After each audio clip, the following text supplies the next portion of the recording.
Seja bem-vindo ao Conax. E agora você vai assistir uma aula com o Dr. Raimerson Costa Azevedo.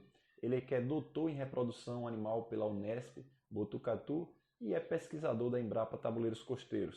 Nessa aula, ele vai falar um pouco sobre a raça santinês e também sobre a pecuária de ciclo curto. Então, fique atento e não perca um só detalhe. Olá, meu nome é Raimerson Costa Azevedo, eu sou pesquisador da Embrapa Tabuleiros Costeiros. Eu gostaria de inicialmente agradecer aos organizadores do Conax pelo convite para apresentar essa palestra. É uma grande oportunidade de mostrar o nosso trabalho e parabenizar pela iniciativa, por esse evento bem inovador e muito importante para a cadeia da ovinocultura. Então, a provocação foi para que eu apresentasse uma palestra de uma linha de pesquisa que a gente vem atuando ao longo dos últimos 10 anos e com o título de Como aumentar em 50% a produção de cordeiros. Mas aqui a gente vai tratar mais de um recurso genético, de uma raça que é a nossa raça santinês. É uma das raças que mais cresce no Brasil e teve origem no Nordeste brasileiro, então é uma raça tropical. Sergipe, inclusive, né, onde se encontra aqui a Embrapa Tabuleiros Costeiros, é considerado um dos berços da raça.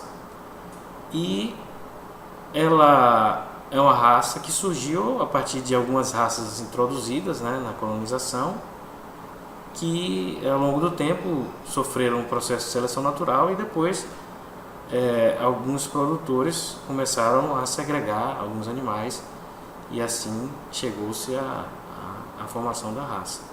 Padronizaram as características da raça e então ela cresceu, ela se desenvolveu dentro das condições brasileiras e então adquiriu características de adaptabilidade aos trópicos, que hoje tem sido muito procurado por vários produtores.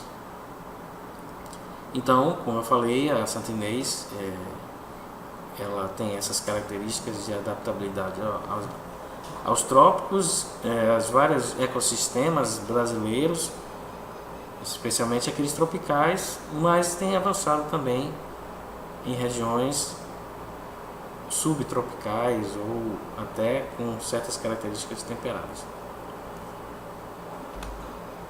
Bem, aqui a raça santinês, como a gente pode ver nesse gráfico, apesar de ter sido levantado alguns anos atrás, todas essas manchas aqui são rebanhos que criam santinês. Então, a gente, só para demonstrar que é uma raça que está bem espalhada pelo Brasil, claro, se concentra mais no Nordeste, onde ela surgiu, mas ela tem sido bastante exportada para várias regiões, o Centro-Oeste, o Norte principalmente, e até mesmo redutos de raças lanadas. Então, a gente vê, por exemplo, exemplos de uso da santinês no Norte, né, convivendo com a floresta amazônica, no sul do país, como eu falei, no Rio Grande do Sul, onde o reduto de raças lanadas, mas também a gente vê a presença de iniciativas de criação do bovino santinês, e como eu falei aqui, em consórcios em LPF, né, na Amazônia, também com culturas como café. Então, em todas essas situações com excelentes resultados.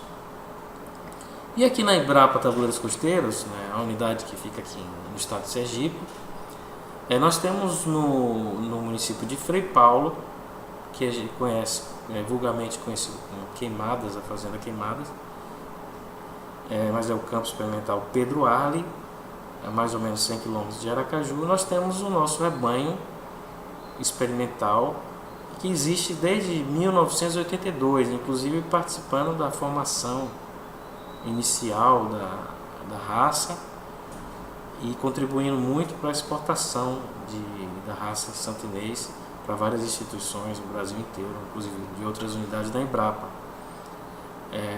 Nosso rebanho tem uma certa oscilação em termos de número de animais, mas em torno de 200 a 500 cabeças.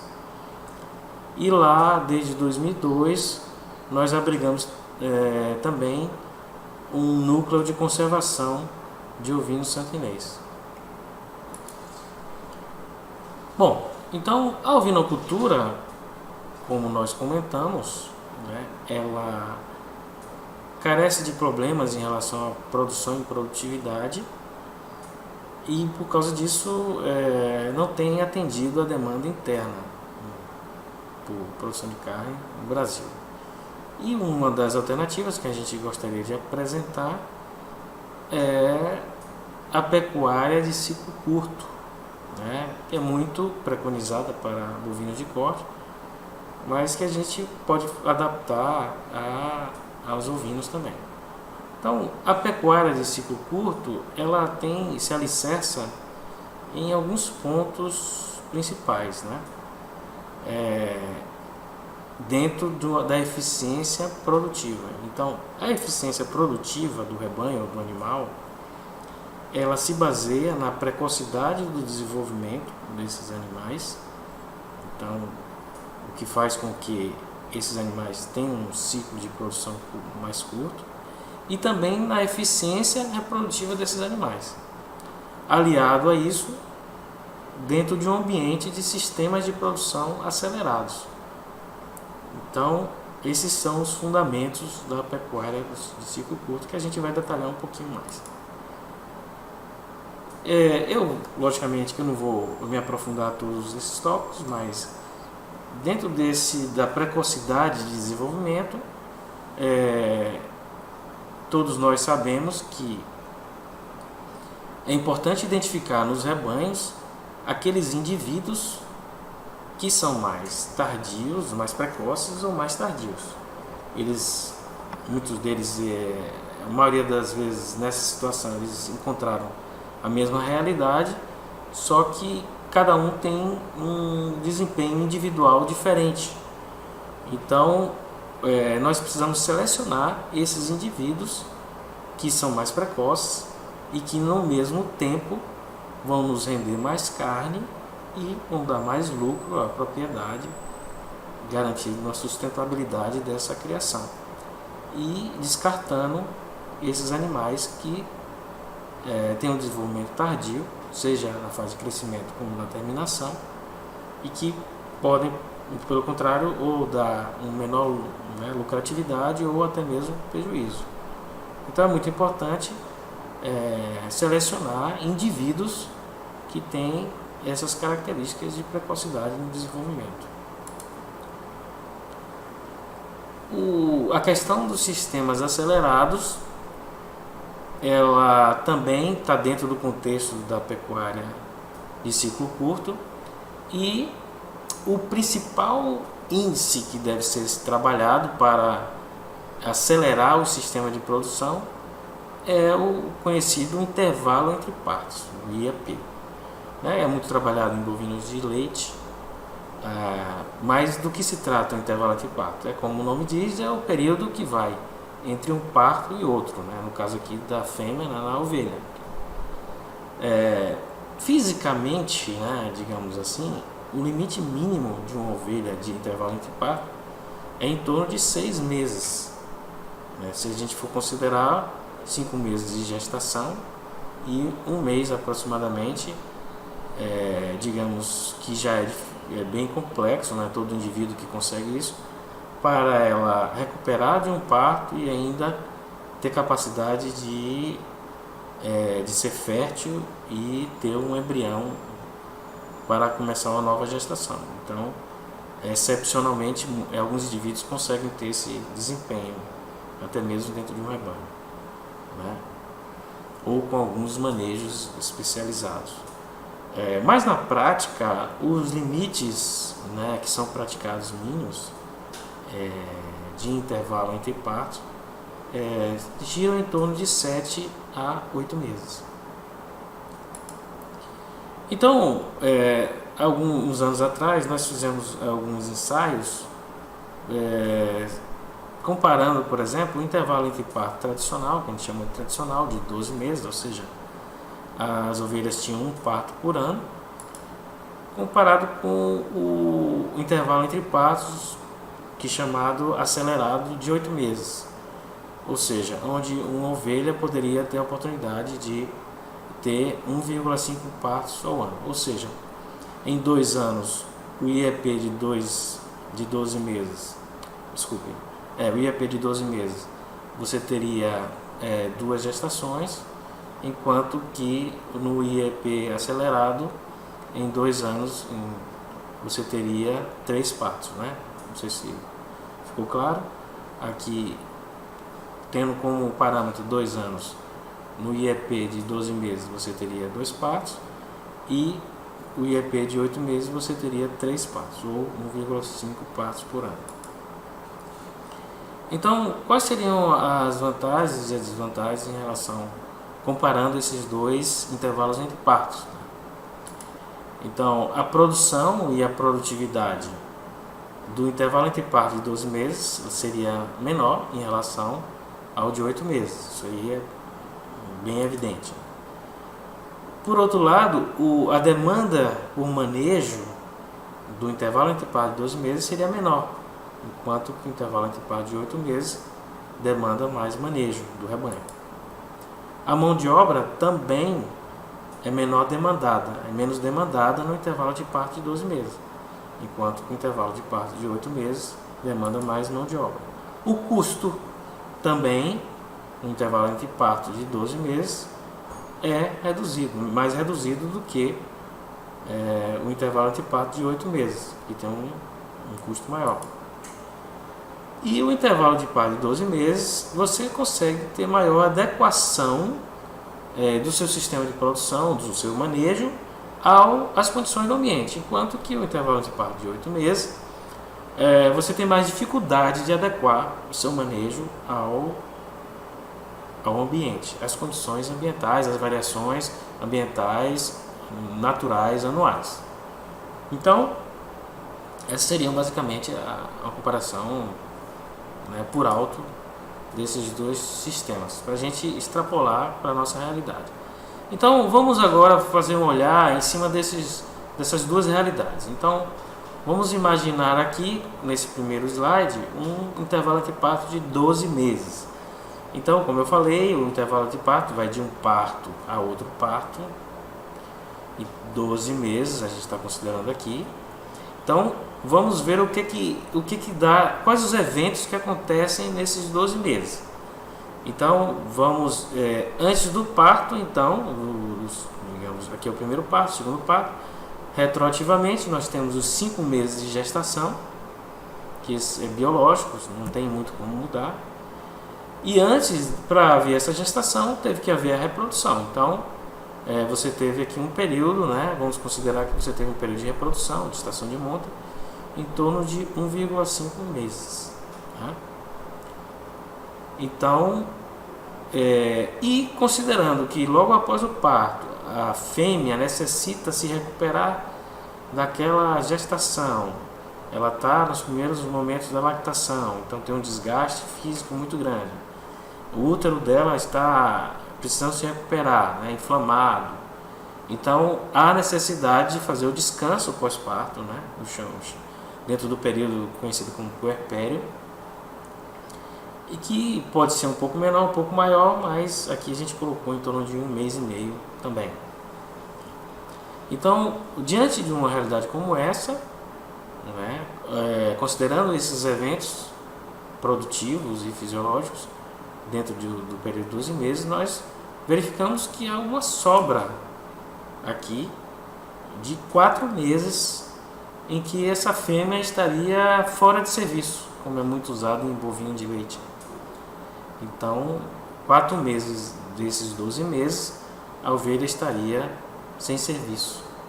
O que vocês sabem muito bem que tempo é dinheiro. Então, animal parado sem produzir, com certeza vai pesar na contabilidade, na produtividade e na lucratividade do sistema de produção. Bom, então, mas e do ponto de vista de adequação do sistema ao ambiente, verifiquem aqui embaixo um pequeno exercício. Vamos imaginar que você tem uma propriedade com intervalo de parto de 12 meses e que você começa a rodar o sistema no primeiro ano. E aqui eu coloquei uma realidade que é a nossa lá do nosso rebanho, que nós temos um período chuvoso que começa aproximadamente aqui em março e vai até mais ou menos agosto, né, que são os meses, né? E depois inicia um período chuvoso, um período seco, que vai aproximadamente de setembro a fevereiro. Então, isso é muito importante, cada um fazer esse exercício dentro da sua realidade, a fim de adequar o manejo ao ambiente na medida do possível. Então, dentro dessa situação do intervalo de 12 meses, aqui na nossa realidade, no nosso rebanho, o que acontece? Nós colocamos como um momento ideal para fazer a reprodução, a estação de monta, nesses meses de início do período chuvoso, em torno de abril, maio, março, abril e maio no máximo, a gente faz essa reprodução. Então, depois desse período, como a gente comentou aqui, vem a gestação, né? Então, 1,5 meses, mais ou menos, ou 2 meses de reprodução, os 5 meses de gestação, que é uma coisa fixa, né? Depois tem o parto, né? Os meses de parto, depois o puerpério, né? Depois aí sim esse período sem serviço, e um novo ciclo começa no ano seguinte, no segundo ano, novamente no mesmo período que você adequou à sua realidade. Então, o que é esse gráfico aqui? É essa realidade que eu comentei em relação, que reflete muito bem essa situação de chuvoso, época chuvosa e seca, são as estações que nós temos praticamente aqui, no Nordeste, por exemplo, e aqui é o nível de chuvas. Então, a gente pode verificar que as chuvas, elas começam mais ou menos nesse período, né? Isso aqui é uma média mais ou menos, cada ano pode ter uma diferença, mas e que depois há um declínio dessas chuvas, né? Da frequência de chuvas, entrando no período seco. Então, aqui repetindo a cada ano. Então, o que acontece? Você consegue adequar bem o manejo, porque você, baseado na disponibilidade de forragem, quanto menor dependência de insumos externos, melhor. Então, o ideal é que você use o máximo possível a sua produção interna de alimentos, né? E a forragem do campo é a fonte principal alimentar. Então, quando nós colocamos a ovelha em reprodução no início do período chuvoso, que bem no início ainda a disponibilidade é baixa de forragem no campo e que vai aumentando, o que acontece? A fêmea, quando está em gestação, onde ela demanda muitos nutrientes, ela está sendo suprida, principalmente nos terços final de gestação, no final de gestação e início de lactação, ela está sendo suprida por uma disponibilidade de forragem no campo em tese satisfatória. Então essa gestação ela é suportada por essa disponibilidade de forragem, essa lactação também em tese. Ao mesmo tempo, quando a época do parto, lá por setembro, outubro, como a incidência de chuvas diminui, então as doenças também, vocês sabem que tem uma relação grande, principalmente verminose, problema de casco, tem muita relação com a umidade do ar. Então, mas o pico de chuvas já passou, então sanitariamente falando, é uma época mais adequada para os cordeiros, principalmente que eles são bastante vulneráveis em relação aos endoparasitas transmitidos, inclusive, diretamente das suas próprias mães. Então, há uma condição melhor de controle devido a essa diminuição da umidade do ambiente, da pluviosidade e assim por diante. Então isso aqui é só para exemplificar com um intervalo de parto menor, né? Maior, intervalo de parto de 12 meses, você consegue adequar muito bem, melhor, digamos assim, essas fases fisiológicas, essas fases produtivas em que os animais se encontram, para tentar suprir de alguma maneira as suas necessidades. E no ano seguinte repete-se a mesma situação, novamente essas épocas do ano sendo mais adequadas àquela categoria, ou àquela fase de produção em que o animal se encontra. Já a gente fazendo um olhar em cima do intervalo de parto de 8 meses, né, então novamente aqui entre um parto e outro, nós verificamos que é muito mais inteligente, digamos assim, já que antes do parto você, né, tem os 5 meses de gestação, como nós falamos, que é fixo. Anterior a essa gestação você teve que ter uma reprodução, então 1,5 meses, só para manter igualdade com o intervalo de parto de 12 meses, para a gente fazer uma comparação. E antes dessa reprodução, você deu chance para essa ovelha, após o parto anterior, de se recuperar desse período de gestação e de parto e ter tempo de se dedicar a esse cordeiro durante a lactação, né? Bom, então aqui parece ser muito mais inteligente, porque você não tem aquele período ocioso em que a ovelha está fora de serviço, né? Então, e aí você mantém esse animal sempre, digamos assim, em produção, sempre em fases produtivas. Mas, por outro lado, como, né, nem tudo são flores, como diz o poeta, a gente verificando assim agora a adequação desses estágios e dessa fisiologia às variáveis ambientais, digamos assim, dentro de uma realidade que a gente está usando como exemplo, que é a nossa aqui, né?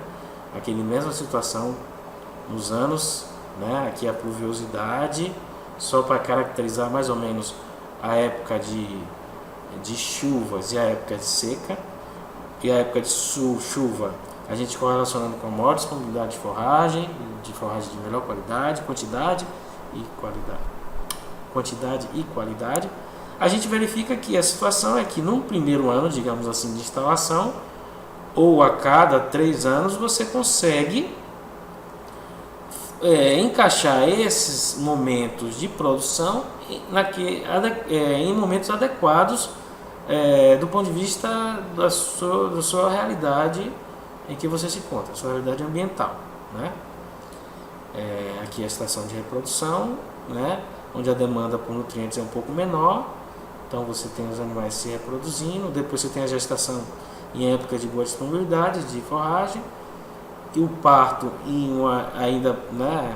ainda com boa disponibilidade de forragem, mas sanitariamente mais adequado principalmente para os cordeiros e assim por diante. Mas o que acontece a partir do 2º ano? Você tem o puerpério e logo em seguida você tem uma estação, né, de reprodução, a estação de monta, que vai acontecer no momento agudo da estação seca. Então, para que esses animais mantenham um desempenho reprodutivo bom, tenham boa fertilidade, as ovelhas tenham uma prenhez, você pode ser que você tenha que, no seu manejo, adequar o manejo nutricional principalmente, para suprir essa deficiência de forragem, de nutrientes, que podem estar de baixa qualidade também nessa época.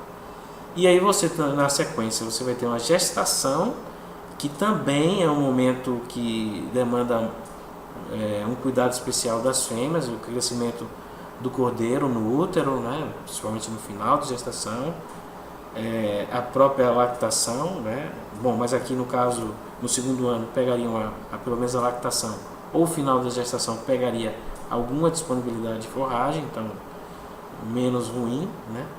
Mas, e assim por diante. Então, só a partir do 3º ano que o ciclo retomaria a sua configuração original, e aí novamente você manteria aqueles momentos ideais. Então, apenas para exemplificar que quando opta-se por trabalhar a redução do intervalo entre parto, que é uma ferramenta muito poderosa para aumento da produção e produtividade, tem que se ter noção de que tem que se preparar para essas realidades em que os animais não vão estar em momentos exatamente adequados do ponto de vista ambiental e de disponibilidade de alimento principalmente, ou sanitária, e que ajustes no manejo vão ter que ser feitos para diminuir esses impactos, né? Bom, então, como eu falei, nós fizemos alguns ensaios no passado e com essa comparação do intervalo entre parto 12 meses e 8 meses, e aqui foram mais ou menos os resultados. Então, quando a gente comparou esses dois sistemas dentro do nosso rebanho, a fertilidade, por exemplo, se manteve igual, né? 99% e 98%. Então, 99% e 98% das ovelhas saíam da estação de monta, né? A estação de reprodução, prens, né? Então, não teve diferença entre os dois, intervalo entre partos. A fertilidade ao parto, né? Desculpe aqui, isso tudo foi a incidência do estro, né? A porcentagem de ovelhas que manifestavam cio, manifestavam estro. Aqui sim a fertilidade, 88%, ou seja, uma média de 88%, 89% praticamente, né? A prolificidade, que é o número de cordeiros por ovelha por parto, né? Então também não teve diferença naqueles animais manejados com intervalo de parto 12 meses, em comparação com os 8 meses, em torno de 1,36 cordeiros por parto, 1,32 para 8 meses, 1,34 como média. O peso ao nascimento também não apresentou diferença, com a média de 3,71 quilos de peso ao nascimento dos cordeiros santinês, dentro da nossa realidade, um rebanho experimental, modesto, mas muito próximo à realidade dos sistemas produtivos privados. A mortalidade se manteve em níveis até um pouco elevados, nós temos alguns probleminhas de manejo, problema de recursos, mas ficou em torno de 18%, também não teve diferença entre os intervalos entre parto, até uma pequena diferença numérica aqui menor para os 8 meses, mas não foi significativamente diferente, né? A estatística não deu diferença. O peso à desmama aos 90 dias que a gente aplicou nesse ensaio também não diferiu entre os dois manejos de intervalo entre parto, com uma média de 17,07 quilos o peso do cordeiro à desmama aos 90 dias, né? Ovino santinês, nas condições de agreste do Nordeste, né?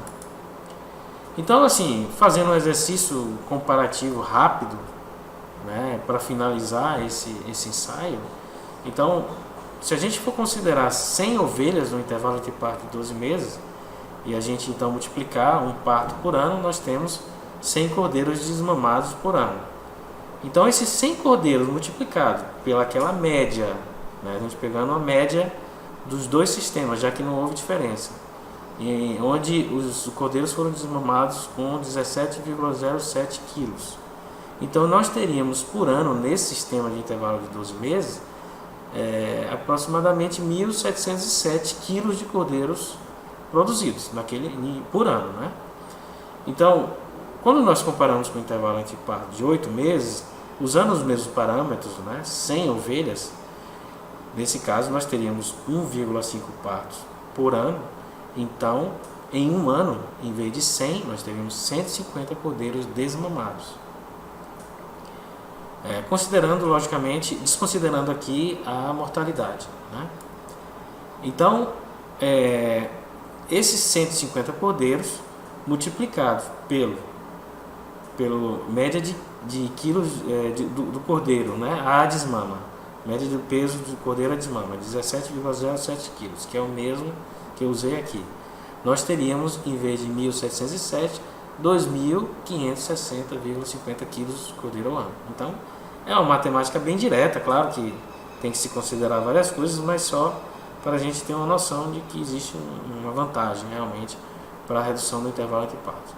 Então, a diferença entre os dois seriam de 50 cordeiros desmamados por ano, 853,5 quilos de peso vivo total de cordeiros por ano nascidos, né? E de quilos de cordeiros por ano desmamados. E se a gente for fazer um exercício, né, por exemplo, usando o preço do quilo do cordeiro, né, em torno de R$ 7,5, nós teríamos uma diferença, já que a diferença dos dois sistemas foi essa, né, em quilos, nós teríamos uma diferença de lucratividade bruta entre os dois sistemas por ano de R$ 6.401,25, que parece ser bem importante, bem significativo e pode ser impactante. Logicamente, tem que se considerar, como eu falei, o aumento de custos que geralmente a intensificação pode trazer e assim por diante. Apesar de que nós temos que considerar também que o período em que a fêmea está sem serviço deve-se contabilizar o custo de manutenção dela, né? Então, isso tudo tem que ser feito, logicamente, de uma maneira mais detalhada para se encontrar os números reais. Então, a eficiência reprodutiva, que é o último pilar da pecuária de ciclo curto, ela também por si só ela se baseia em algumas premissas, claro que adequadas à espécie ovina. Então, para o animal ter eficiência reprodutiva, ele precisa ter uma boa fertilidade, ele precisa, no caso das fêmeas, ter uma habilidade materna e a prolificidade também deve ser considerada. Claro que se parte para algumas espécies, a prolificidade ela não entra nesse escopo, mas no caso de ovinos, caprinos, espécies que têm uma prolificidade maior, né, natural, ela entra com um importante fator a ser considerado no aumento da produção e produtividade. E esses três pilares, né, fertilidade, prolificidade e habilidade materna, é que garantem a produção de cordeiros vivos e em quantidade suficiente para atender a demanda. Isso levando à viabilidade econômica do sistema de produção. Então, logicamente, ressaltando mais uma vez que tudo isso, considerando, tem que se considerar os custos de produção.